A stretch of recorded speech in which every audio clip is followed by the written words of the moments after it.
Greetings to one and all. So, welcome to your own channel, English Talks with Dr. Sumit Kumari Daya.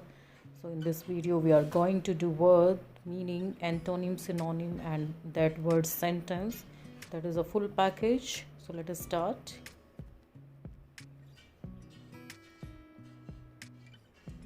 Refractory refractory adjective है ये. इसका meaning होता है आज्ञा न मानने वाला. इसका मीनिंग हो जाएगा स्टबर्न और अनमैनेजेबल, मतलब जिद्दी या असहनीय. इसके सिनोनिम्स होंगे recalcitrant, obstreperous, insubordinate, intractable. And antonyms are obedient, manageable, amenable and compliant. मतलब कि जो बात मानेगा वो इसका एंटोनिम हो जाएगा. तो उसमें ओबीडियंट, कंप्लायंट एट्सेट्रा आएंगे. तो इसका एग्जांपल देखते हैं. Most teenagers go through a refractory phase where they don't want to listen to authority figures. So this word is refractory. ये एक एडजेक्टिव है, विशेषण है, और इसका मतलब हो जाता है आज्ञा न मानने वाला. रिफ्रैक्टरी, आज्ञा न मानने वाला.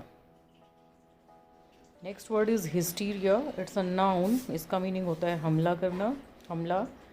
मीनिंग है इसका एग्जाजरेटेड और अनकंट्रोलेबल इमोशन और एक्साइटमेंट, मतलब अतिरंजित या बेकाबू भावना के साथ उत्तेजना. सिनोनिम्स हो जाते हैं इसके frenzy, wildness and attack. Its antonyms are calmness, self possession. Calmness मतलब कि शांत होता है, तो ये हमला का एग्जैक्टली अपोजिट है. एग्जाम्पल देखते हैं. The hostages were in a state of hysteria when they were rescued by the police. So this is the word hysteria and it is a noun जिसका मतलब होता है हमला. तो इस तरीके से हम एक वर्ड के मीनिंग और जो है सिनोनिम, एंटोनिम और एग्जाम्पल से इसको लर्न कर सकते हैं बहुत आसानी से. सो हिस्टीरिया का मतलब होता है हमला. Next word is murky. It is an adjective. संदिग्ध होता है इसका मतलब. और डार्क एंड डर्टी और difficult to see through. That is संदिग्ध, जो क्लियर ना हो, अंधेरे और गंदे या मुश्किल से देखना. सिनोनिम है क्लाउडी और डार्क. एंटोनिम है ब्राइट, ल्यूमिनस. एग्जाम्पल है the river was brown and murky after the storm. मतलब क्लियर नहीं था पानी, मर्की हो गया था. Next word is grisly. It is an adjective. विशेषण है ये भी. इसका मतलब होता है भयानक. मीनिंग देखते हैं. कॉजिंग हॉरर और डिस्गस्ट. अर्थ मतलब कि आतंक या घृणा पैदा करना. सिनोनिम्स आर ग्रूसम, घासली, frightful, horrid. Its antonyms are pleasant and attractive. Pleasant होता है जो आकर्षित करे, बहुत अच्छा लगता है हमको. अट्रैक्टिव. और एग्जाम्पल है इसका. Many massacres in history fade while some linger as grisly curiosities. Grisly means adjective है ये, भयानक. नेक्स्ट वर्ड है स्क्यूपर, तबाह करना. It's a verb. Prevent from working और सक्सीडिंग पार्ट. तो ये इसका मीनिंग है, मतलब काम करने या सफल होने से रोकना, किसी को विफल करने की कोशिश करना. Synonyms are ruin, drag, devastate, destroy. Its antonyms are further और प्रमोट. तो ये प्रमोट का अपोजिट है स्क्यूपर. एग्जाम्पल से समझते हैं. They worry it could be use to scupper merger and acquisition deals. मतलब कि वो बहुत वरीड थे इस चीज़ को लेके कि भाई जो ये है तबाह कर देगा मर्जर और एक्विजिशन डील्स को. तो मर्ज इसका मतलब तबाह करना है स्क्यूपर का मतलब. तो इसके सिनोनिम, एंटोनिम भी हम लर्न कर लेंगे. Next word is Fetter. It is a noun. इसका मतलब होता है बंधन. मीनिंग है कन्फाइन और रेस्ट्रिक्ट समवन, किसी को बंधन में बांधना. अर्थ मतलब सीमित या प्रतिबंधित, कोई भी. Synonyms are restrict, restrain, constrain, confine, limit और हिंडर. एंटोनिम्स है aid, allow, assist, expedite. Example है the budget crisis is a fetter to the city's plan for repairing the highways. तो फेटर है एक नाउन और इसका मतलब होता है बंधन. इसके सिनोनिम, एंटोनिम्स भी हम लर्न करेंगे. Next word is render. Verb है ये भी. इसका मतलब होता है कारण.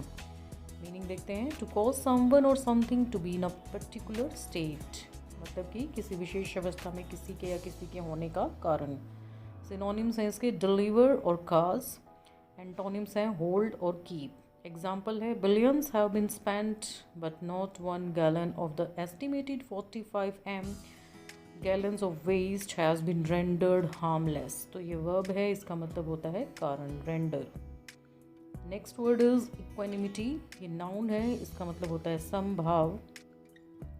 मीनिंग है to stay calm especially under stress, to maintain composure, मतलब कि शांत रहने के लिए, विशेष रूप से तनाव में बनाए रखने के लिए।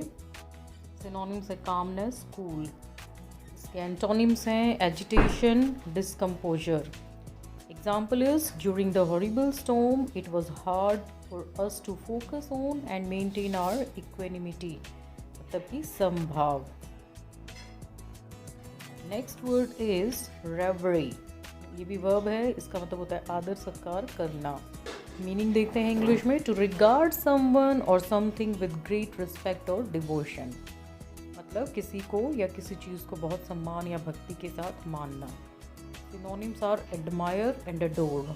Antonyms हैं criticize. Example is, it's a sad truth that many Americans revere movie stars and sports figures as demigods. तो रेवरी का मतलब हो गया आदर सत्कार करना। Next word is derogatory.